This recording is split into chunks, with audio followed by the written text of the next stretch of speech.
Hey guys, what's going on? Lee Taft here. Welcome to Speed Tips from my garage in the classroom. This is episode number 69. Today we're going to revisit the T-step, okay?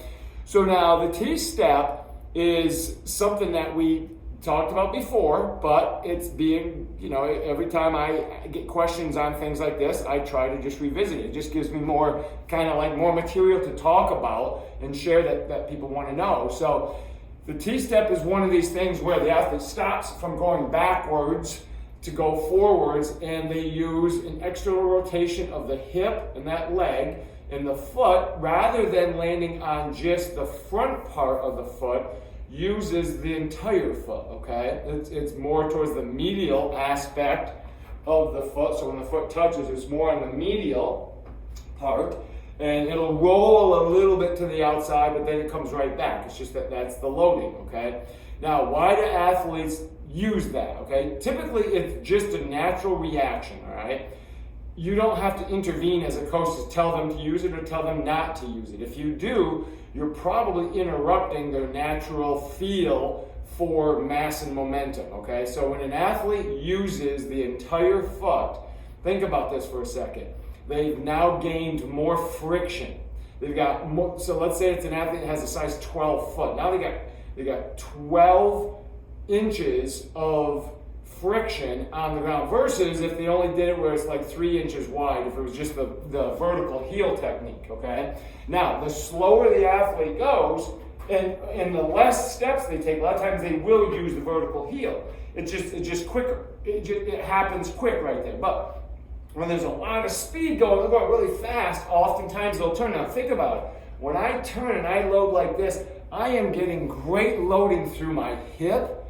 I'm getting good loading through my core because I have a little bit of, watch my shirt. You can see the rotation of my shirt even. As I go and I plant, it loads me really well. It's actually very, very safe, because remember we talked about lateral deceleration. When we stop at a lateral stop or rotational, it's ankle bone and hip bone face the same direction. So as I do this, my hip and my ankle face the same direction. My upper body might turn a little bit, okay? It'll rotate a little bit, but my eyes, my shoulders start to get back to the direction I want to go, all right?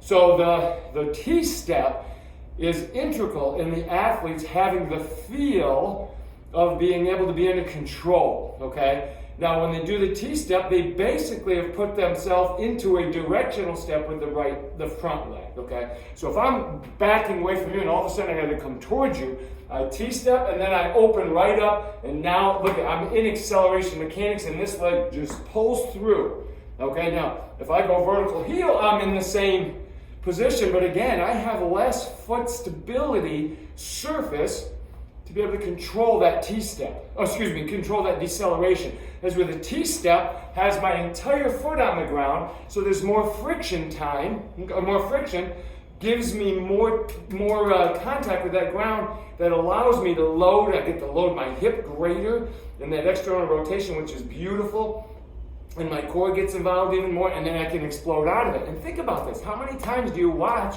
athletes just naturally do it? So there's where your clue is. Remember, the nervous system is dropping clues all the time. We just keep missing them, all right? I've spent a lifetime trying to pick these clues up. I just follow what the body's telling me, and I pick these clues up, and then I connect them to why they might be doing it, okay? And then that's when I look at biomechanics. I looked at laws of human movement and physics and why. Okay, so that's how you start to establish an understanding of this movement. So the T-step is an awesome pattern. So one of the things I'd like for you to do is when you work with your athletes is have them do like a 1 yard, a 3 yard, and a 5 yard deceleration from backpedaling and see what they naturally do. If they stay with the vertical heel, they do it. Good for them. Right? That's great. That's awesome.